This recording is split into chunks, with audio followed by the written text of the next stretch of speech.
On this episode of Flurry Friday, we've got G Prime updates, we've got Redwall news, and we've got other delicious things like bacon. Hit it!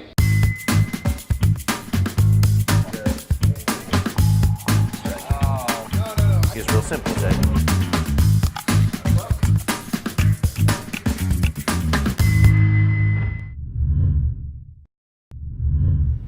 Ted Romanowski asks, will the Redwall game have survival elements? Because that would be pretty cool.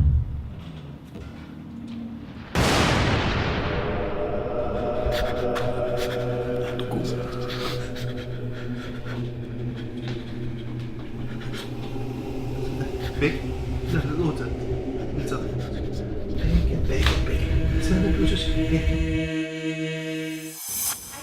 So I suppose the answer is kinda. It depends on what you mean.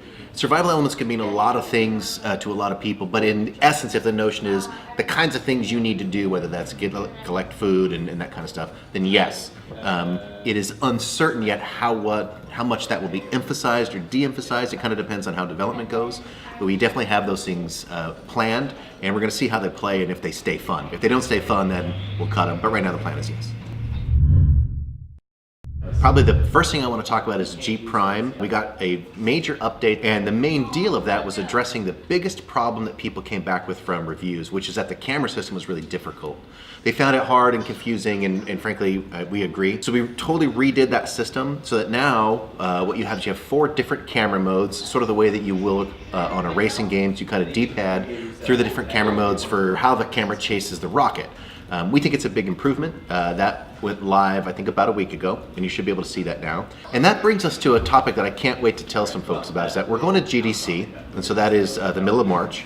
And one thing we're excited about is we're bringing a booth that is a recreation of the crow's nest. And so we've got really, really talented young lady up here who's doing all this prop stuff, and she makes just unbelievable stuff. But she's basically mocking up the entire crow's nest with screens and controllers and everything else.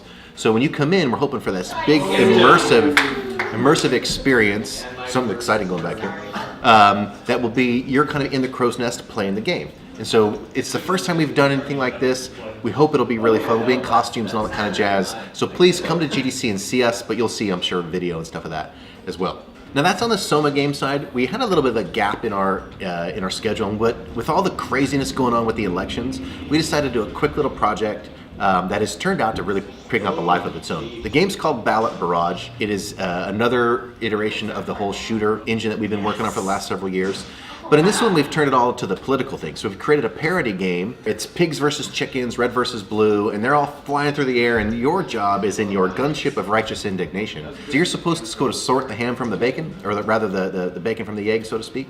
And by blowing up all the chickens, you let the pigs get into the House of Representatives, or vice versa. So decide how you want to do it. The whole thing also tracks with real live political data. So what's fascinating for us is that I don't have to write any of this. The data in the game also tracks with the real world. So as real results come out of New Hampshire and Iowa and this kind of stuff, you start to see that in the real game. And we really have a question we're going to ask is, will our game data march with real world data? So if people are all blowing up Jeb Bush in the game, will that reflect in the real data? We don't know. It'll be fun. But the game will kind of escalate through the primaries into the general. You should expect to see that first on Android by the end of this week. In fact, probably about the time that this video goes live. And then with iOS, as soon as Apple does its thing. Let me touch base back to Redwall here for a second. We posted a render test as a video up on the Facebook page. And it was just like a lighting test. We were just kind of seeing how some of the things worked out. What we didn't expect is 10,000 views. We didn't expect all the shares. We didn't expect all these people who were like, I love this, my childhood. We were really, really excited about the feedback we got from you all. So thank you very much. It looks like it was well received. I think that we're going to continue as a process of having more of those videos, as you see, as basically as we build the Abbey out in more detail from basically sort of a cavern hole outward. We'll continue to update this so that you can see how that's progressing with different lightings, different characters, all that stuff. So thank you all the feedback, because all those comments really help and make sure that we're on the right track. So please keep that up, and we'll give you more.